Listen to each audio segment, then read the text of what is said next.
Magandang araw na muli mga boss. Ang problema ni customer, pigil daw umandar itong sasakyan niya tapos yung brake pedal niya, pag inapakan niya, nagtataas baba at meron pa siyang ingay.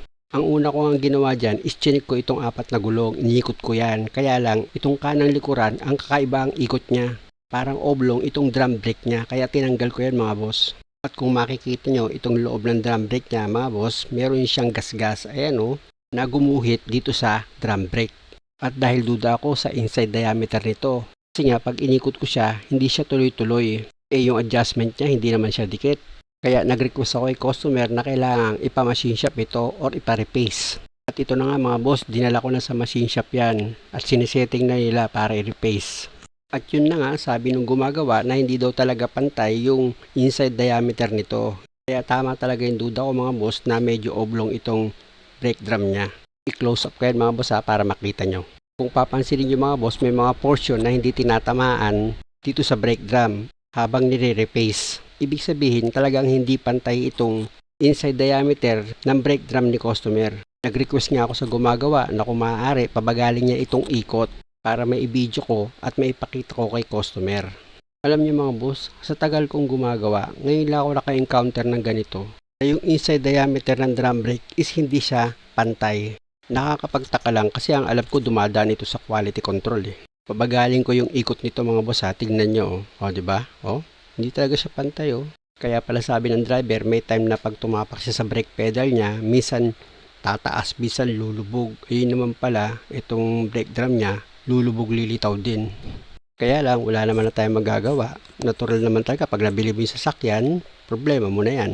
At dahil okay na yan mga boss, dito naman ako sa brake shoe. Tatanggalin ko muna itong mga alikabok na kumapit dito sa preno ni customer. Tapos gagamit ako dyan ng liha para matanggal ko yung nagmarka, naguhit dito sa lining niya. Medyo sinamahan ko ng tiyagayan mga boss hanggang sa matanggal itong gumuhit dito sa brake shoe niya o sa lining. I-close up ko yan mga boss para makita nyo na natanggal na yung gumuhit dito sa brake shoe niya. At dahil okay na ako dyan, dito naman ako sa kabilang side ng brake shoe. Ayan, kung makikita nyo yung guhit niya nakaumbok yan mga boss Kaya kailangan talaga dyan, tiyagain ko tanggalin yan ng liha. Para itong brake shoe is lumapat dito sa drum brake. Ayan kasi boss yung pinoproblema ni customer. Kapag hindi lalapat itong brake shoe dito sa drum brake, pag tumapak siya ng preno, natural yung brake pedal niya, doon nagsisimula yung pagtaas or pagbaba ng brake pedal o kaya yung parang akala mo is maalon yung brake pedal mo na pag diniinan mo nga yung brake pedal mo, yung paa mo mararamdaman mo na talagang gagalaw-galaw siya. Yan yung dahil pag hindi maganda yung lapat ng brake shoe dito sa brake drum.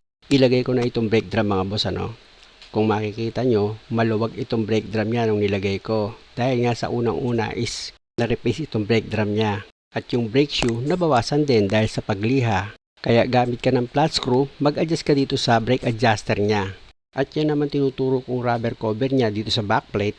Pag gusto mo naman mag-adjust, pwede rin dyan. Kaya lang ilalagay mo na agad yung drum brake niya. Kaya dalawa yung pagpilian mo kung saan mo gusto mag-adjust dito sa harapan ng preno mo. Yan yung makikita mo yung brake adjuster niya or dun sa backplate na makakapa mo lang itong brake adjuster pag nag-adjust ka. Sa pag-adjust naman mga boss, lalo na nag-adjust ka dito sa likurang gulong, dapat sa kabila mag-a-adjust ka rin. Dapat balance yung pag-adjust mo. Hindi dapat masikip dito, sa kabila maluwag. Gaya nitong pag-adjust ko dito mga boss, ayan kung mapapansin nyo, maluwag lang siya, hindi siya masyadong kapit na kapit. Yun bang pag inikot mo itong brake drum niya is maiikot mo siya. Dapat ganon mga boss. At dahil nga tinanggal ko itong rubber cover dito sa backplate, ibabalik ko na yan. Pinakita ko lang mga boss yan para alam nyo rin. At pwede kayo mag-adjust dyan sa backplate na kahit hindi nyo natanggalin itong gulong. Dahil okay na yan, kinabit ko na itong gulong tapos yung nut nya, higpitan nyo yan ng maayos.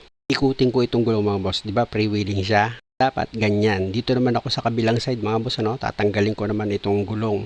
Kailangan kasi yung adjustment ng preno nya is balance, parehas sila. Kaya kailangan kong buksan din yung preno nito. Pag natanggal ko na itong brake drum niya, kung ano yung ginawa ko dun sa kabila, same procedure lang siya mga boss. Lilinisan ko rin yan gamit itong paintbrush ko.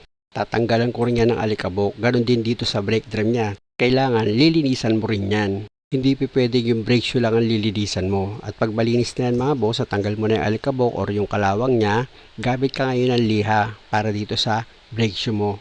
Nakita nyo naman mga boss, di ba napakadali ko lang ginagawa. Kaya kung ganitong klase yung sasakyan nyo at ginagamit nyo pang hanap buhay, kayo nang gumawa para bawas gastusin din sa inyo. Sayang din kasi yung perang ibabayad nyo samantalang hindi naman ganun kahirap pag kayo yung gagawa ng sasakyan nyo.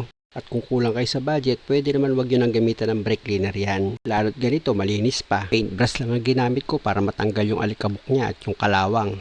At pag okay na, pwede ka na mag-adjust dito sa brake adjuster mo. Kaya ng sinabi ko mga boss, dapat pag nag-adjust kayo ng preno, dapat balance. Hindi pwedeng sa kabila masikip, tapos dito naman maluwag. Hindi pwede yung ganon. Kaya dapat malakas yung pakiramdam nyo sa kamay. Kung kapit ba yung pagkaka-adjust nyo or maluwag para hindi kayo magkamali.